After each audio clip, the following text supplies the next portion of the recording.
कुंडलिनी का विज्ञान, ऊर्जा, श्रम और आरोहण का रहस्य। मानव शरीर केवल हड्डियों, मांस और रक्त का ढांचा नहीं, यह ऊर्जा का एक अद्भुत और जीवित केंद्र है। इसके भीतर अनगिनत रहस्य छुपे हुए हैं, जिनमें से सबसे रहस्यमय और शक्तिशाली है कुंडलिनी शक्ति। यह शक्ति सुप्त अवस्था में हमारे मेरुदंड के मूल में स्थित होती है, पर जब यह जागृत होती है तो न केवल व्यक्ति का जीवन रूपांतरित होता है, बल्कि उसकी आत्मा तक में ऊर्ध्वगामी परिवर्तन आने लगता है। किंतु प्रश्न है, यह कुंडलिनी जागृत कैसे होती है? क्या ध्यान या तंत्र ही पर्याप्त हैं? या इसके पीछे कोई गहरा ऊर्जा विज्ञान काम करता है? मस्तिष्कीय द्रव्य, कुंडलिनी का भोजन। ऊर्जा विज्ञान के अनुसार कुंडलिनी शक्ति को जागृत करने के लिए मस्तिष्क में उत्पन्न होने वाला एक विशिष्ट द्रव्य उसका भोजन है।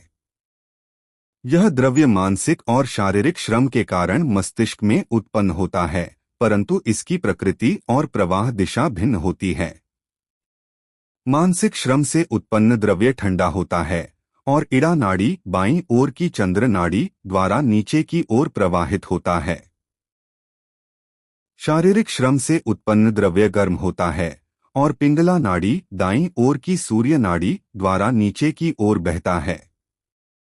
ये दोनों द्रव्य धीरे धीरे कुंडलिनी चक्र पर गिरते हैं और जब इनका प्रवाह संतुलित व स्थायी हो जाता है, तब कुंडलिनी उन्हें ग्रहण करती है। यही उसका जागरण है। सुषुम्ना का द्वार, आरोहण की शुरुआत। जब कुंडलिनी जागृत हो जाती है तो वह इड़ा और पिंगला नाड़ियों के मध्य स्थित सुषुम्ना नाड़ी, जो सामान्यतः निष्क्रिय रहती है, उसमें प्रवेश करती है।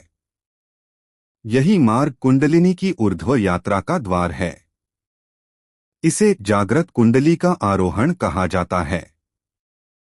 चक्र भेदन की दिव्य यात्रा। जागृत कुंडलिनी अब सुषुम्ना मार्ग से ऊपर की ओर चढ़ती है और क्रमशः सभी 7 ऊर्जात्मक चक्रों को भेदती है। 1. मूलाधार, स्थिरता, अस्तित्व और सुरक्षा।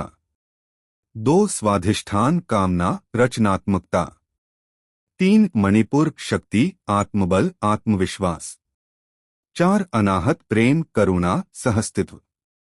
5. विशुद्धि, अभिव्यक्ति, सत्य, उच्च सृजन। 6. आज्ञा, बुद्धि, अंतर्दृष्टि। 7. सहस्रार, ब्रह्मा चक्र, ब्रह्मा से एकात्मता, परम चेतना का बोध। हर चक्र के भेदन पर व्यक्ति में एक विशेष ऊर्जा, गुण और क्षमता जागृत होती है और इसी से उसके जीवन में सफलता, सिद्धि, समर्पण व सेवा का प्रवाह आता है। आत्मा का भी उत्थान। केवल शरीर या मन का ही नहीं, आरोहित कुंडलिनी आत्मा को भी ऊर्ध्वगति देती है। अनेक विद्वान मानते हैं कि जब कुंडलिनी सहस्रार तक पहुंचती है, तब व्यक्ति को आत्मबोध होता है, जो जीवन और मृत्यु के पार की स्थिति है। संतुलन का विज्ञान। क्यों दोनों प्रकार का श्रम आवश्यक है? यह ध्यान रखने योग्य बात है कि कुंडलिनी जागरण तब तक संभव नहीं जब तक मस्तिष्कीय द्रव्य संतुलित न हो। स्थिति 1. यदि केवल शारीरिक श्रम किया जाए, जैसे मजदूर वर्क करता है, तो केवल गर्म द्रव्य उत्पन्न होगा, पर ठंडा द्रव्य नहीं, जिससे कुंडली को अधूरा पोषण मिलेगा। स्थिति 2. यदि केवल मानसिक श्रम किया जाए, जैसे क्लर्कीय या अकादमिक कार्य, तो ठंडा द्रव्य बनेगा, पर गर्म नहीं, जिससे ऊर्जा ऊर्ध्व नहीं हो पाएगी। स्थिति 3. यदि व्यक्ति कुछ समय मानसिक और कुछ समय शारीरिक श्रम करे, पर एक साथ नहीं, तब भी संतुलन नहीं बन पाएगा। दोनों प्रकार के श्रम का एक साथ होना आवश्यक है, निरंतर और समांतर। तभी मस्तिष्क वह अलौकिक द्रव्य उत्पन्न करता है जो कुंडलिनी को पोषित करता है और ऊर्ध्वगामी बनाता है।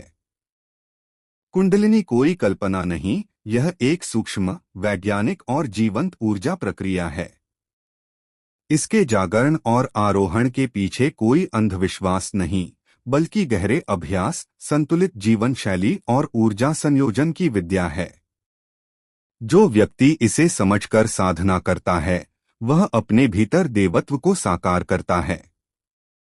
कुंडलिनी की चढ़ती हुई ऊर्जा आत्मा को ऊपर उठाती है और जीवन को दिव्यता में परिवर्तित कर देती है। यह विज्ञान है, अदृश्य में छिपी हुई अपार शक्ति को सजीव बनाने का विज्ञान।